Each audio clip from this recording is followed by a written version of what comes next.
안녕하세요. 말씀 베이커리 537번째 시간 기도하심으로 시작하겠습니다.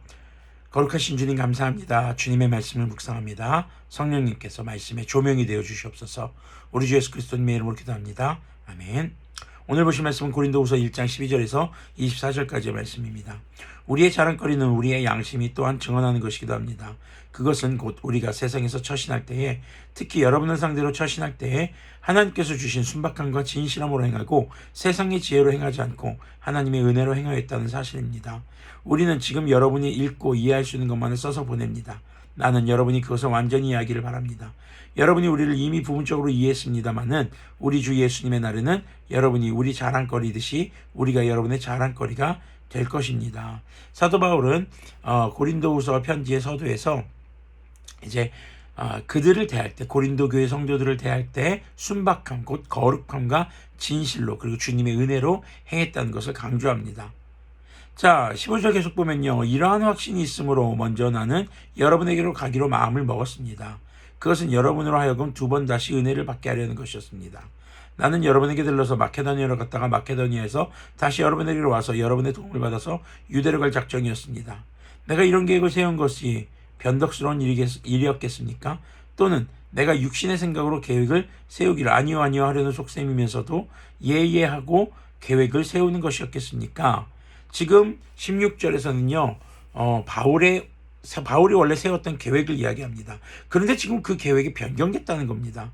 그러면서 이것이 당신들에게 그냥 듣기 좋은 말로 하고 나는 딴 생각을 품었던 것이 아닙니다. 내 육신의 생각으로 계획을 세운 것이 아닙니다. 바로 뭡니까? 하나님의 은혜, 하나님의 영, 성령님의 충만함으로 계획을 세웠던 것이라는 거죠.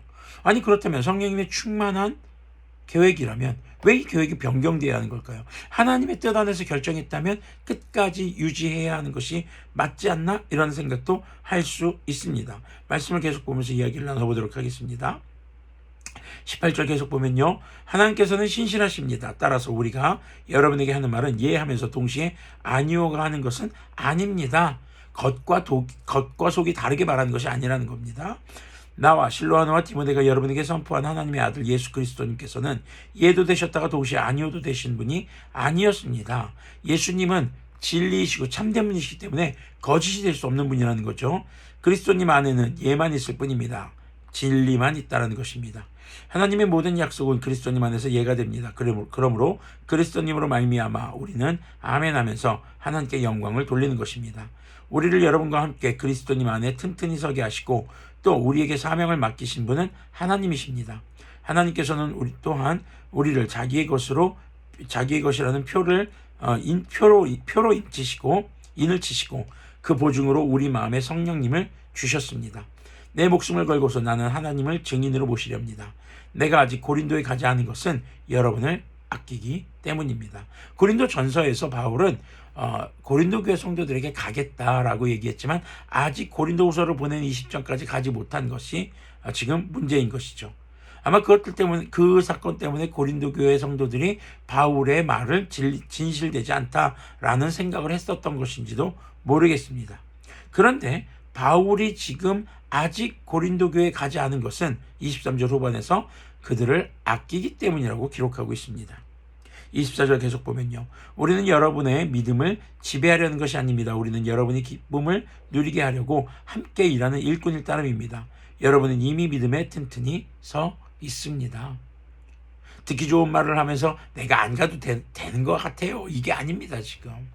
자, 바울이 세웠던 계획, 고린도 교회에 가서 다시 한번 그들을 가르치고 그들에게 주님의 길을 제시하는 것, 그것이 성령님의 충만에서 세운 계획이었습니다. 그러나 시간이 지나면서 그 계획에 변경이 생기고 바로 고린도 교회에 가지 못하는 상황이 됐던 것이죠.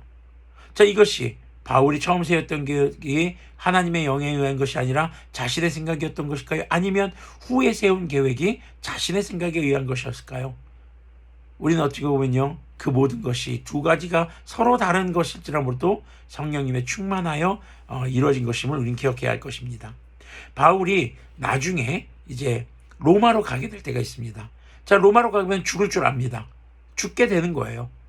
그런데도 로마의 성도들을 사랑하는 마음에 주님의 영에 충만해서 로마로 가야겠다고 결정을 합니다. 그런데 바울의 제자들은 성령님의 또 충만해서 로마에 가지 말라고 이야기합니다. 누가 성령님의 진짜 충만한 것일까요? 둘 다입니다. 로마 교회 성도들과 로마의 복음이 필요한 사람들을 아끼는 마음이 있었고, 성령님의 충만함은 바로 그들을 아끼는 마음으로 나타날 것입니다. 또 바울의 제자들이 바울을 로마에 가지 말라고 말리는 것은 바울을 또 아끼는 마음이 그들에게 성령님의 충만함으로 나타났다는 것이죠. 여기서 공통점은 아꼈다라는 것입니다. 성령님의 충만함을 통해서 이것을 결정하느냐 저것을 결정하느냐, 그렇게 결정된 것은 끝까지 유지되는 것이 아니냐. 성령님의 충만함을 통해서 우리가 경험하게 되는 것은 서로가 서로를 아끼게 된다는 것입니다. 함께 교회에서 신앙생활하는 성도들을 아끼는 것, 내가 섬기는 목회자를 아끼고 목회자는 성도들을 아끼는 것, 그것이 성령님의 충만함으로 나타나는 결과인 것을 기억하시길 바랍니다.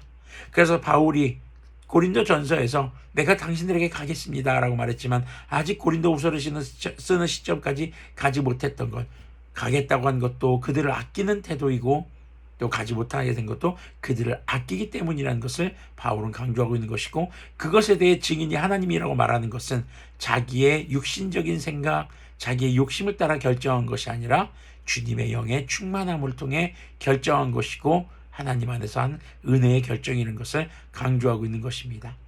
그렇기 때문에 우리가 살아가면서 때로는 우리의 일들이 변경이 되고 어떤 급격한 변화들이 찾아올 수도 있고 계획했던 대로 되지 않을 수도 있습니다. 하나님이 주신 일이라면 끝까지 해야 되는 것이 아닌가. 우리가 이런 것보다는 하나님께서 주신 것은 우리가 함께 신앙생활하는 성도들을 아끼고 복음을 필요로 하는 선교지의 사람들을 사랑하는 모습, 바로 내 이웃을 내 몸과 같이 사랑하라는 그 계명을 삶 속에 실천하는 것이 있음을 기억하셨으면 좋겠습니다. 우리가 그렇게 주님의 영에 충만하여서 서로를 사랑할 줄 알고 아끼는 그런 성도들이 되기를 소망합니다. 기도하겠습니다. 거룩하신 주님 감사합니다. 주님의 말씀을 묵상했습니다. 주님의 영에 충만하여서 우리가 서로가 서로를 아끼고 사랑할 줄 아는 그런 그리스도인들이 될 수 있도록 긍휼을 베풀어 주시옵소서. 우리 주 예수 그리스도님의 이름으로 기도합니다. 아멘. 네, 오늘도 서로를 사랑하고 아끼기에 참 좋은 날입니다.